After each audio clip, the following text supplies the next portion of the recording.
আসসালামু আলাইকুম রহমতুল্লাহ। Welcome to viral news BD. Viral news বিডির পক্ষ থেকে একটি মহা গুরুত্বপূর্ণ আপডেট নিউজ সরকারি কর্মচারী কর্মকর্তাদের জন্য। এই নিউজটি প্রত্যেকটি সরকারি চাকরিজীবীদের জন্য খুবই গুরুত্বপূর্ণ। আমি আশা করব এই নিউজটি সবাই ধৈর্য সহকারে দেখবেন, কারণ নিউজটির ভিতরে যে বিষয়গুলো উল্লেখ করা হয়েছে, আপনি যদি একজন সরকারি চাকরিজীবী হয়ে থাকেন অবশ্যই নিউজটি বিষয়ে আপনার মতামত থাকা উচিত। একজন সরকারি কর্মচারী কি দিনমজুরের চেয়েও খারাপ জীবনযাপন করবে? এটি নিউজের প্রথম হেডলাইন। তারা পাবে মহার্ঘ ভাতা, অন্যরা কি টিসিবির ট্রাকের লাইনে দাঁড়াবে? এটি এই নিউজেরই দ্বিতীয় হেডলাইন।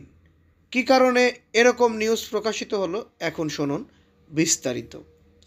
18 ডিসেম্বর প্রথম আলো অনলাইনে প্রকাশিত মতামত বিভাগে সোহরাব হাসানের তারা পাবে মহার্ঘ ভাতা, অন্যরা কি টিসিবির লাইনে দাঁড়াবে শীর্ষক লেখাটি পড়ে আমার মতো লাখ লাখ 10 থেকে 20তম গ্রেডের সরকারি কর্মচারীরা ভীষণ মর্মাহত।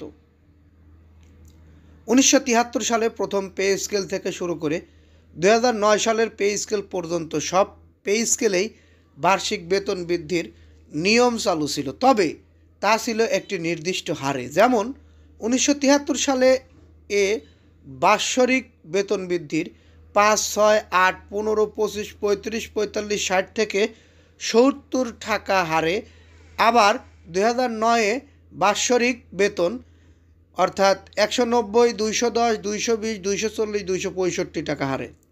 পূর্বের পে স্কেলে কেউ বেতন ক্রমের সর্বশেষ ধাপে পৌঁছলে পরবর্তী বছর উচ্চতর বেতন স্কেলের মূল বেতন নির্ধারণ হতো।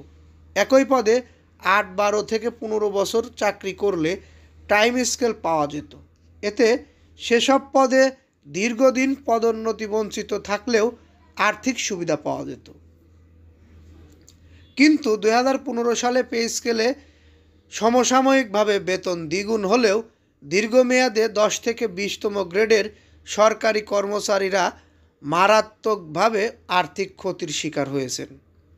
এখন প্রতি বছর বেতন বৃদ্ধি 5% হারে হয়। 2015 সালে পরবর্তী বাজারে মূল্য বৃদ্ধির হার সবচেয়ে ভালো জানার কথা প্রথম আলো পত্রিকার। সেই সঙ্গে ডিজেল, গ্যাস, বিদ্যুতের দাম কত হারে বৃদ্ধি পেয়েছে সেটাও বিবেচনায় নেবেন।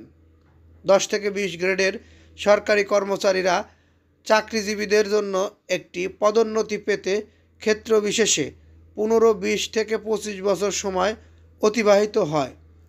সচিবালয়ে কর্মরত কর্মচারীরা ব্যতীত 2015 সালে পে স্কেলে 18, 12 থেকে 15 বছর চাকরি করলে টাইম স্কেল সুবিধা নেই।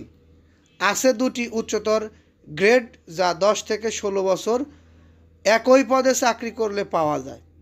যাই হোক, যারা সরকারি চাকরি করেন তারা সব কিছুই বুঝলেন। যে বিষয়ের উপরে নিউজটি প্রকাশিত হয়েছে সেটিও আমরা বোঝাতে পেরেছি। আসলে প্রথম আলোতে একটি মতামতে নিউজ প্রকাশিত হয়েছিল, তারা পাবে মহার্ঘ ভাতা, অন্যরা কি টিসিবির ট্রাকের লাইনে দাঁড়াবে। সেই নিউজের প্রতিবাদেই এই নিউজটি প্রকাশিত হয়েছে। এই নিউজটি সরকারি চাকরিজীবীদের পক্ষে করা হয়েছে। যাই হোক, আপনি যদি সরকারি চাকরিজীবী হয়ে থাকেন, এই নিউজে যদি আপনার কোনো মতামত থাকে অবশ্যই প্রকাশ করে যাবেন। পরবর্তী নিউজ পেতে অবশ্যই আমাদের চ্যানেলটি সাবস্ক্রাইব করে যাবেন। ভালো লাগলে লাইক, কমেন্ট, শেয়ার করবেন। এই বলে এখান থেকে বিদায় নিই। আসসালামু আলাইকুম।